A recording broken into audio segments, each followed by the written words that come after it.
Today I want to talk about denial.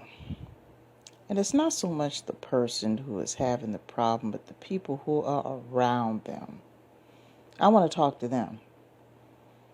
Let's say that you're in a situation where you have a lot of friends or you have a lot of family that's around you, and you are going through something that requires extensive therapy. It requires some extensive assistance. But because of the people around you and their energy, you will not get help. You already know in the back of your mind you need to get help. But you've got these people that are convincing you that you don't need it. Let me give you a couple of scenarios where that can be very detrimental. Let's say that once upon a time you were in a situation where you were addicted to some kind of drug. It could be anything. And it gotten to the point where your livelihood is being compromised. It's hard to deal with people. Your behavior just spiraled out of control. You're ruining relationships. Your wife or your husband walked out on you, took the kids. You lost your job because you can't function. People are repossessing things out of your home. The house is being foreclosed on. I mean, everything is just falling down all over the place because you have taken your income and decided to use it to get high, and that took income away from your household. Mood swings, because mood swings are a side effect of all drugs, no matter what it is. Not having to be able to deal with people, any commitments that you had, civic and religious and social commitments, you don't have those anymore because your attendance is sporadic, if any. Your participation is erratic, if any. And it's just a horrible thing. You are reaching your bottom. And you've got a family that is very conservative, doesn't believe in psychological therapy, doesn't believe in alternative therapies. All they believe that you need to do is you need to go to church more often and just pray. Now let me tell you something. I do not diminish the power of prayer. But what I do believe is I believe that if something is wrong with you, I believe you should use every single resource out there available. Use more than one resource to get well. If getting well is your priority number one, what's wrong with going to church and going to therapy? What's wrong with going to church and going to support groups? What's wrong with going to church and taking medication if there's a chemical imbalance in the brain that requires medication? What's wrong with going to church and? What's wrong with prayer and? I mean, the tools are out there. If you truly believe that God has given all of us special gifts where we can help people, well, guess what? Therapists have special gifts. So, you don't believe in something that God created. You don't believe in a resource that God created. No, that's denial, people. That is denial, denial, denial. And the reason why I say church is because this is happening so much all the time. Luckily, a lot of the new age, well, I'm not going to say new age because that's a term that's being taken out of context. Nowadays, a lot of churches are getting on board with the fact that what psychological issues are plaguing our society, and they are bringing our society down, and they are accepting that finally. But you still have some. They'd be like, oh, you know what? And the people that are surrounding them, they see that this person is out of control and won't tell them, you know what? I think you need to go to therapy. I think you need to go get help because of XYZ. Not one or two little trips and you feel okay. No, this is an extensive problem. It could be from a trauma that occurred. It could be from just being witness to bad relationships. It could be a situation where there was some sort of accident or something. It could be anything, and you're not getting the psychological help that you need. They don't want to accept the fact that someone that they love requires psychological help. That's what it boils down to. They are in denial that you have the problem, and they're in denial of the fact that you need to seek help, and it may be for a while. See, it's not so much about them. I mean, it's not so much about you and your problem. Part of it is about you and your problem, but part of it is the possible embarrassment that they may feel or the possible guilt that they may feel because you went through this. And I saw a lot of that in the environment when I was going through the rehab situation. I saw a lot of situations where you had family members that would come visit people that were in-house and would still come in telling them, all you need to do is just get back into the church and everything will be okay. Am I denying the possibility that a miracle can occur? No, I do not deny that at all. Miracles occur all the time. They occurred in my life. But what I am trying to say is, don't use church and religion as an excuse for something that can be easily treated with resources. And that's what a lot of these people do. They're in so much denial. They'll hide behind religion and say it's a demon, it's a demon, it's a demon. Okay, it is a demon in some respect. But think about the fact that there are solutions out here. What is wrong with being active in the church and seeking therapy at the same time? Me personally, I want to get rid of the problem as quickly as possible with as many tools as possible. It's like you're hungry and you go to the buffet and you fill up your plate with just one vegetable. Nothing else. You got a buffet with thousands of items to eat, thousands of fruits and vegetables and salads and breads and meats and everything else. A huge buffet. You don't have to pay anything for it. All you got to do is come in, grab a plate, and even the waitress come and ask you what you want to drink. And you mean to tell me you're going to sit there and fill up your plate with broccoli? Even if you were on a diet, okay, I can get that. I'm talking about under normal circumstances. The average person doesn't do that. When they see that all those options are available to them, they take advantage of them. This is the reason why you need to seek therapy, because you do not see that. Your mind has been altered.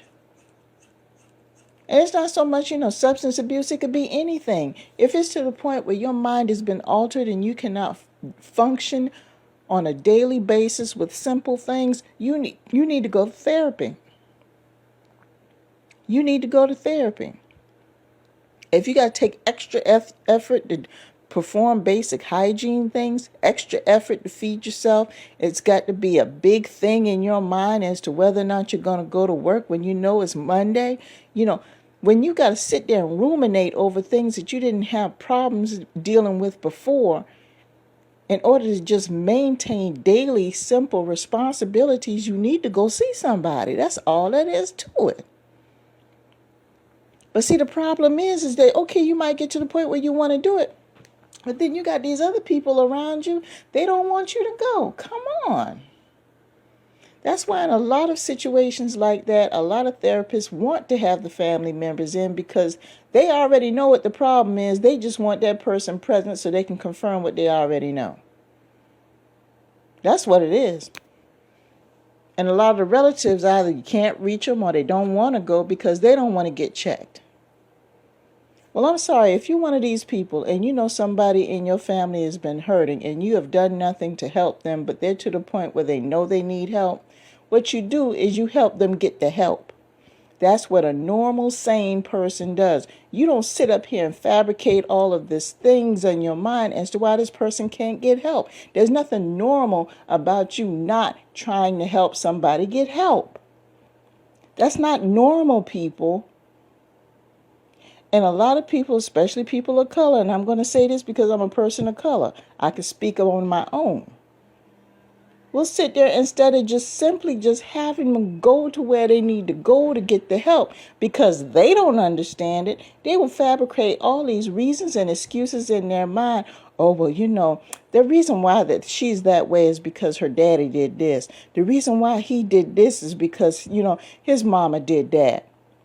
Referring to somebody else's trauma is not a cure. And first of all, who are you to say anything when you're not even a mental health professional? You're just talking about what you witnessed, and that's it. How do you know? So you're going to go around and tell the whole family that the reason why he dropped out of school in 9th grade and decided to hit the streets and decided that he was going to go around and start gang banging is because, oh, because his daddy was in and out of jail. That's not a solution. That's not a solution.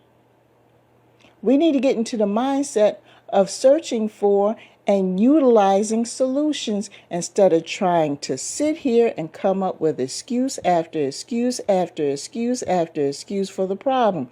Coming up with an excuse for the problem is not a solution. Coming up with a backstory for the problem is not the same as a solution.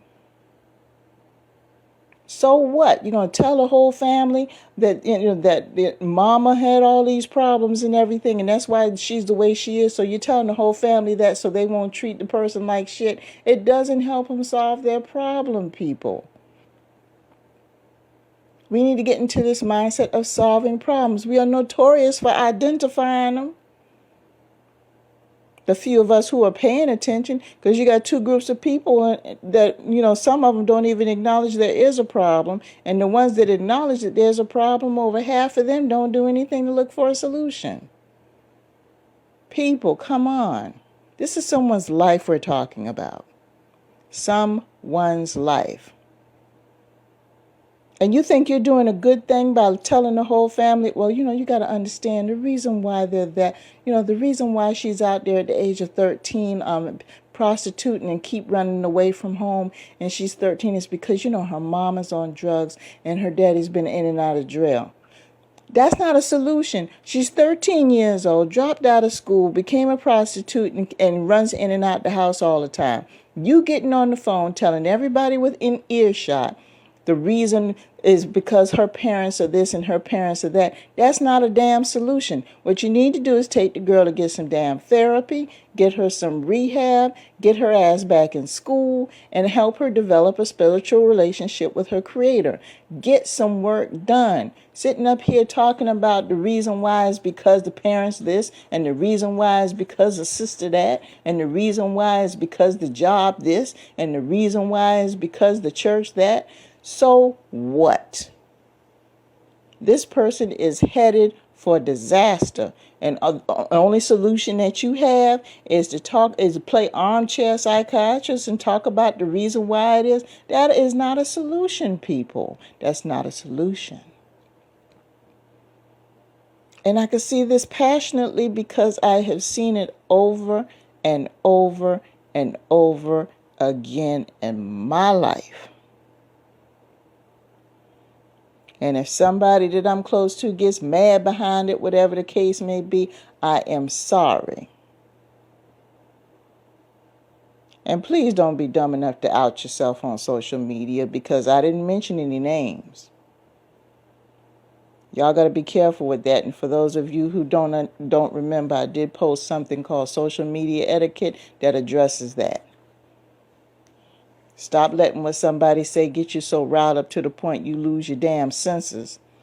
And you turn around and decide that you're going to start bashing that person because you're telling everybody loud and clear you're the one that's guilty of it. You ain't had nothing to say 10 minutes into the 30-minute presentation. But minute 11, they bring up that one point all of a sudden. You done went from clapping to thumbs down. People are paying attention to you. Don't say nothing at all. But you all know that I'm telling the truth. Identifying the problem is not the same as a solution. There are some times where you just got to quit talking and you got to sit there and grab somebody by the hand. You got to get them off that corner and snatch their ass in the car. You got to go into the crack house and you got to grab them, throw them over your shoulder and put them in the ambulance. Sometimes you got to do that shit because if you don't do it and the direction that they're going to wind up in somebody's stretcher or in somebody's hearse. And you're sitting up here playing around. And then when something does happen and it's a tragedy, the first thing you say is, I told everybody the reason why it happened. That's no damn solution. So what you told everybody? So what? You want a cookie now because you knew? That person still suffered. They don't need for you to be going around here talking about, well, you know, such and such happened, and I tried to tell her, I tried to tell him, and the reason why is because daddy this, and because mama that, and auntie this, and grandma that, and I tried to tell him. This person laying in a casket right in front of you. What good is all that bullshit? When you didn't even take the time to get in their face and say, you know what, we're going to take a ride and drop their ass at the rehab. That's all you had to do. Or you going down the street at the gas station and you see that little girl that y'all ass has been looking for the past 2 weeks, cousin so-and-so's daughter. You going to get your gas and you just going to take a picture or two, if that, or call somebody on the phone. No, go over there, get in her face and say, I'm so-and-so. You know what? Are you hungry? Let me take you for a ride, and then take her ass home. Do something. Sitting up there talking about somebody sitting up in the house by themselves, ain't got no money, job hasn't started yet. No fault of their own, they just having it really rough. And they need things, basic things like toilet paper, toothpaste, stuff like that. But they don't have 2 nickels to rub together because they done spent all their money trying to get into this place.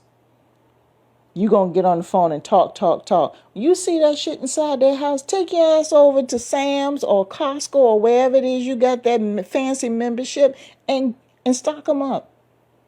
Do something. All that time you spending up there playing armchair psychologist and yakking, you could have got your behind in your car, got on that airplane, got on that train, got on that boat, got on whatever you needed to get on, and took your ass over there and got in their face and showed them that you care. Now, you know I'm talking to somebody right now. And then you wonder why some years down the line, that person, after they overcame, because you wasn't expecting them to make it, you wonder why they don't want to deal with your ass. Because you identified the problem, but you didn't do anything to help find the solution. You did nothing. It's just best that you didn't even say anything at all. You might as well just turn your head and not even look at it. It's the same thing. So what, you identified the reason why. Big freaking deal. This person is in crisis right now. What you're going to do. And this is why you got a lot of people that are trusting people that are strangers, that are not related to them. The reason why that they don't even want you in their life anymore while they're filing for divorce, when they get themselves together, when they get out of jail, they leave you alone because they didn't hear nothing from you the whole time they were in there for 15 years. This is why people leave people alone. And they don't care. They don't give a damn how long you've been in their life. All they care about is what you've done to help them. Because that's what we're supposed to do in this world. We're supposed to help each other with whatever little bit we have. That's what we're supposed to do. Now, I just said that to say this, that people need to quit being in denial when someone is in crisis. Now, if you've done everything you could and you've spent yourself out, you literally, physically helped this person, that's a different story. I'm talking about these people that clearly know something's wrong with this person, and they think just because they identified the problem and explained it to everybody else, that it's just going to go away. No. Well, I took them to church the other day. That's nice, but the church has a bus. What happened when they went to church? Did they get saved? Did they get delivered? Did you see any changes in their behavior after they went to church? Are they interested in going again? Or if they're not interested in going there, have they declared any interest in trying to develop a relationship with their higher power at all after that day you took them to church? What happened after you did what you claim you did? Did their behavior change? Did things start to look up? If they haven't, guess what? It didn't work. Y'all have to think in the manner of trying to solve problems and stop trying to talk about why this happened, why you think this happened, and what the cause is. You got to think solution-minded, not problem-minded. And maybe you'll have a little less problems Focus on the solution. Maybe you have a little less problems. But when you think about problems all the time, guess what? Problems going to keep coming. We got to do better, people. We got to do better.